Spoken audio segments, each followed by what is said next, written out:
بانی پی ٹی آئی کو آنکھوں کے علاج کے لیے پیمس منتقل کیا گیا۔ ایگزیکٹو ڈائریکٹر پیمس ہسپتال کے مطابق بانی کو NTVEGF انجیکشن کی دوسری خوراک دی گئی۔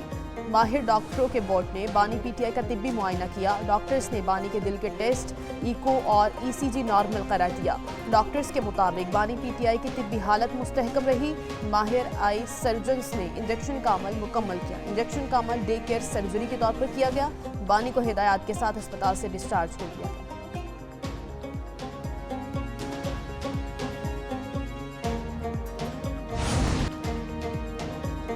بانی پی ٹی آئی کے طبی معائنے کے بعد اطلاع دی گئی۔ Chairman P T I barrister Gohar کا ایکس پر پیغام، کہا مجھے پیش کی اطلاع نہیں تھی۔ بانی کی آنکھ کا فالو اپ پروسیجر کیا گیا۔ بانی پی ٹی آئی کو اڈیالہ جیل سے پیمس ہسپتال منتقل کیا گیا تھا۔ پارٹی کا مطالبہ بھی وہی ہے جو بانی کی فیملی کا ہے۔ ہمارا مطالبہ ہے بانی پی ٹی آئی کو شفا انٹرنیشنل ہسپتال منتقل کیا جائے۔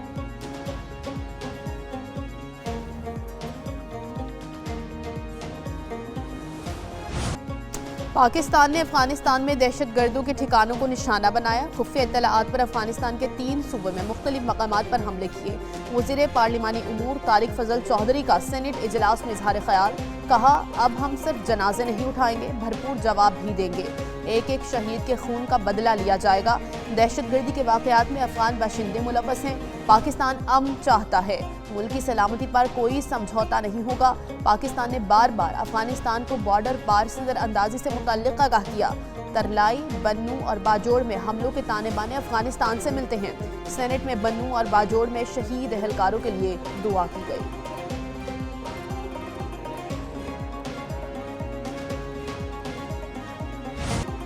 سیکیورٹی فورسز کا ڈیرہ اسماعیل خان میں انٹیلیجنس بیسڈ آپریشن، 4 خارجی دہشت گرد ہلاک۔ ISPR کے مطابق بھارتی پراکسی فتنہ خارج کے دہشت گردوں کی موجودگی کی اطلاع پر کارروائی کی گئی۔ سیکیورٹی فورسز کی دہشت گردوں کے ٹھکانے پر مؤثر کارروائی، شدید فائرنگ کا تبادلہ ہوا۔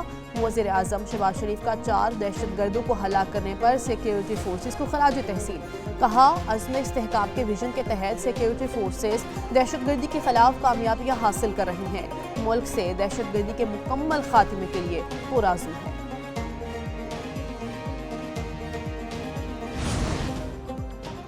تربت میں سیکیورٹی فورسز کے ساتھ مقابلے میں فتنہ ہندوستان کا دہشت گرد سلیم بلوچ ہلاک۔ لاپتہ افراد کے بیانیے کے پیچھے فتنہ ہندوستان کی دہشت گردی بے نقاب۔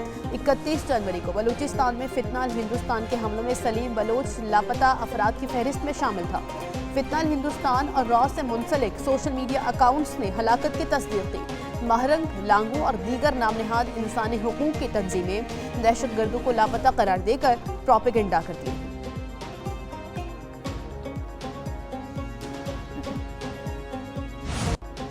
پنوں میں شہید لیفٹیننٹ کرنل شہزادہ گل فراز اور سپاہی کرامت شاہ فوجی اعزاز کے ساتھ سپرد خاک۔ لیفٹیننٹ کرنل گل فراز شہید کی نماز جنازہ مانسہرہ، سپاہی کرامت کی نماز جنازہ پشاور میں ادا کی گئی۔ شہداء کو آبائی علاقوں میں قومی وقار کے ساتھ سپرد خاک کر دیا گیا۔ شہداء کی نماز جنازہ میں سینئر فوجی افسروں، علاقہ عمائدین اور شہریوں کی بڑی تعداد نے شرکت کی۔ شہید لیفٹیننٹ کرنل گل فراز اور سپاہی کرامت نے بنوں میں فتنہ الخارج کے بزدلانہ حملے میں جام شہادت نوش کیا۔ اسلام آباد، راولپنڈی، اٹک، چکوال، مری اور جہلم میں سرچ اینڈ کومبنگ آپریشنز مکمل۔ آپریشنز کے دوران غیر قانونی مقیم افغان شہریوں کی اسکریننگ اور جانچ پڑتال۔ مختلف کارروائیوں کے دوران 36 غیر قانونی مقیم افغان شہری گرفتار۔ آپریشنز انٹیلیجنس بنیادوں مربوط آپریشنل فریم ورک کے تحت کیے گئے۔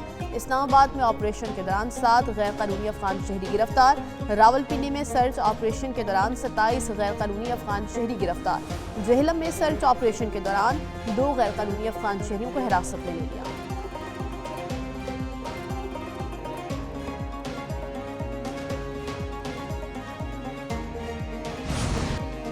وزیر اعظم شہباز شریف کا قطر کا 2 روزہ اہم دورہ۔ وزیر اعظم امیر قطر تمیم بن حمد الثانی کی دعوت پر دوحہ پہنچے۔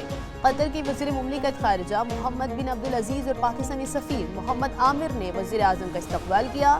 نائب وزیر اعظم اسحاق ڈار، وزیر اطلاعات عطا اللہ تارڑ اور معاملے خصوصی طارق فاطمی بھی ہمراہ تھے۔ وزیر اعظم شہباز شریف کی امیر قطر سے ملاقات ہوگی۔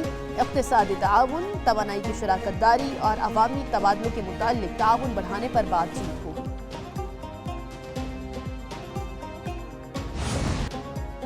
T20